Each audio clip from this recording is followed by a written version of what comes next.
வணக்கம் நேயர்களே, இது channel G. Welcome back to another episode of channel G. வெளிச்சத்திற்கு வாங்க என்ற தொடர் பாலஜோதிடம் என்ற வார இதழில் வெளிவந்து கொண்டு இருக்கிறது. அதனை உங்களுக்கு படைக்கிறோம், கேட்டு மகிழுங்கள், கருத்துக்களை சொல்லுங்கள். இனி சிந்தனைக்கு வருவோம். வெளிச்சத்திற்கு வாங்க. இந்த டிஜிட்டல் உலகில் முதுகில் சோலார் பேனல், காதில் ஹெட்போன், அந்த கையில் ஆண்ட்ராய்ட் போன், இந்த கையில் டேப்லெட், வாயில் ஆம்லெட், காலில் கொஞ்சம் இடம் இருக்கிறது, அங்கே சின்னதா ஒரு சோலார் பேனல் வைத்த செருப்பு என நடக்க மக்கள் ரெடியாகி விட்டார்கள். என்ன அப்படி பார்க்கிறீர்கள்? இது என்ன கற்பனை என யோசிக்காதீர்கள். இந்த நாட்கள் கண்ணுக்கு எட்டிய தூரத்தில் தான் இருக்கிறது. ஃபோன் செய்தால் போதும், வாயில் ஊட்டி விடும் டொமேட்டோ, வீடு தேடி வரும் தடுப்பூசி. இப்படி நிறைய மாற்றங்கள் வந்தாலும் இன்னமும் மனிதன் வாயாலே தானே சாப்பிடுகிறார்கள். அது சரி. உண்மையிலேயே சாப்பிடுகிறார்களா என்றால் இல்லை என்று தான் சொல்ல வேண்டும். காலையில் எங்கே சாப்பிட நேரம் இருக்கு என்று பிள்ளையை ஒரு பள்ளிக்கூடத்தில் தள்ளிவிட்டு கணவனும் மனைவியும் ஆபீஸுக்கு போற அவசரத்தில் அதாங்க சாப்பாட்டை மறந்து மதிய உணவை வெந்தவரை போதும் மீதத்தை ஆபீஸில் ஓவனில் சூடு படுத்தி கொள்ளலாம் என எடுத்து கொண்டு போயிடறாங்க. காலையில் உணவு, மிட் மார்னிங் உணவு, மதிய உணவு, பின் மாலை உணவு என தொடர்ந்து இரவில் முடிய வேண்டும். ஒரு நாளைக்கு 5 முறை உணவு உண்பதால் ஆரோக்கியமான உடல் நலம் கிடைக்கும். உடல் ஆரோக்கியமாக இருந்தால் நோய் எதிர்ப்பு சக்தி தானே உடலில் அமைந்து விடும். இது தான் தமிழர்கள் முறை. இதை மறந்தால் மீண்டும் கொரோனா வருமா என்ற பயமும் வரும். இதையே இன்றைய மருத்துவர்கள் ஆரோக்கியமான வாழ்க்கைக்கு உணவை 5 முறையாக பிரித்து உண்ண வேண்டும் என்று சொல்றாங்க. அதுவும் பாருங்க, இந்த வகையில் தான் இந்த பயிரை சாகுபடி செய்ய வேண்டும் என்றும் எதை தவிர்க்க வேண்டும் என்று சொல்லி பழக்கியது தமிழர் மரபு.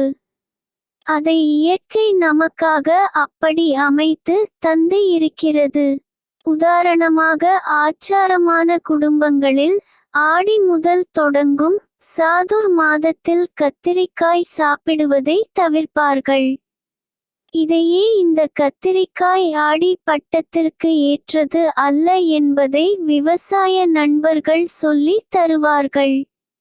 அதிலும் அந்த கத்திரியில் பச்சை, நீலம், வரி, வெள்ளை என எத்தனை வகை, எதை எப்போ சாப்பிட வேண்டும் என்ற வழிமுறையை சொல்லத் தொடங்கினால் சொல்ல வந்த செய்தியை சொல்ல முடியாமல் போயிடும். அறுசுவை உணவுக்கும் கிரகங்களின் ஆளுமை உண்டு. அதுவும் நமக்கு பிரியமான சாப்பாடு என்றால் கேட்கவா வேண்டும். இந்த பிரியமான சாப்பாட்டை நமக்கு அடையாளம் காட்டுவது ஜாதகத்தில் உள்ள 6ஆம் இடம் தான். அட, 6இல் இத்தனை இருக்கா என்று கேட்காதீர்கள். பாசனத்திற்கு பயன்படும் நீரை 6 என்று தான் சொல்லுவார்கள் என்பதை சொல்லி தானா தெரிய வேண்டும் என சிந்தித்தால் சொல்ல வருவது புரியும். இப்போ பாருங்கள், 6ஆம் வீட்டில் சுக்கிரன் இருந்தால் பல வகையான உணவுகளை உட்கொள்வார். வெரைட்டி இருந்தால் தான் இவருக்கு சாப்பாடு இறங்கும். சனி இருந்தால் அவருக்கு போதுமான அளவு சாப்பாடும் கிடைக்காது, அல்லது கிடைத்த சாப்பாட்டில் சத்தும் இருக்காது. இந்த 6ஆம் இடம் நீர் ராசிகளாக இருந்து விட்டால் அவர் மது பிரியராக இருப்பார் என்றால் ஆச்சரியமாக இருக்குதா? ராகு கூட இருந்தால் போதும், அவ்வளவு தான் தினமும் அவரை அந்த கடையில் பார்க்கலாம். செவ்வாய் இருந்தால் தேவைக்கு அதிகமாக உணவை சாப்பிட்டு விட்டு மலைப்பாம்பாக நெளிவார். இப்படியே சொல்லிக் கொண்டு போகலாம். உடல் ஆரோக்கியத்திற்கு சாப்பாடு இந்த 6ஆம் இடம் தான். மன ஆரோக்கியத்திற்கு கடன் இல்லாத வாழ்க்கை. அந்த கடன் பற்றி சொல்வதும் இந்த 6ஆம் இடம். அமைதியான வாழ்க்கைக்கு எதிரிகள் இல்லாத சூழல் தான், அதையும் இந்த 6ஆம் இடம் தான் குறிக்கிறது என்பது சோதிட குறிப்பு. அதனால் அன்றாட வாழ்வில் சோதிடம் என்ற அடிப்படை சிந்தனையை புரிந்து கொண்டு நடந்து கொண்டால் நிம்மதியான வாழ்க்கையை எல்லோராலும் வாழ முடியும் என்பதை ஒவ்வொருவரும் புரிந்து கொள்வது அவசியம். முன்பெல்லாம் ஐயர் ஊஞ்சலில் உட்கார்ந்து கொண்டு இருப்பார். அவர் மனைவி "என்ன இன்னிக்கு என்ன சமைக்கட்டும்" என்று கேட்பார். ஐயர் பஞ்சாங்கத்தை பார்த்து திதி நட்சத்திரங்களை பார்த்து நீர் தன்மை உடைய அல்லது வெட்ப தன்மை உடைய என அறுசுவையில் எந்த சுவை அன்றைய நாளுக்கு ஆரோக்கியத்திற்கு ஏற்றதோ அதை சமைக்க சொல்லுவார். அவர்கள் எந்த தொற்று நோயும் இல்லாமல் ஆரோக்கியமாக தான் இருந்தார்கள்.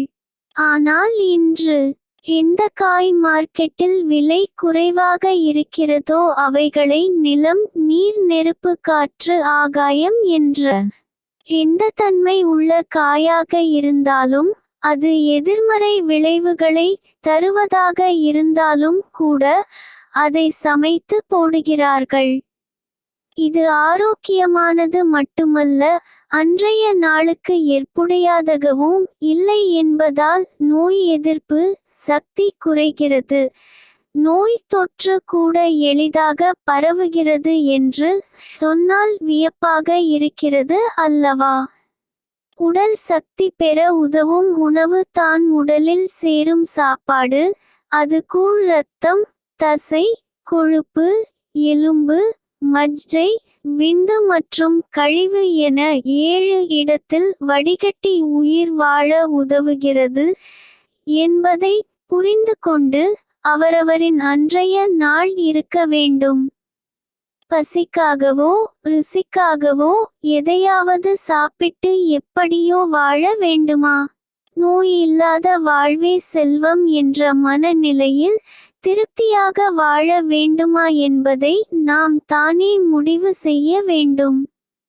அடிப்படை ஜோதிடம் தெரிந்து கொண்டு விட்டால் இன்றைய உணவு தயாரிப்புக்கு நாமே மெனு போட்டு விடலாம். அப்புறம் என்ன நோய் தொற்றுக்கு சொல்லுங்கள் குட் பை. நல்லதே நினைப்போம், நல்லதே நடக்கும்.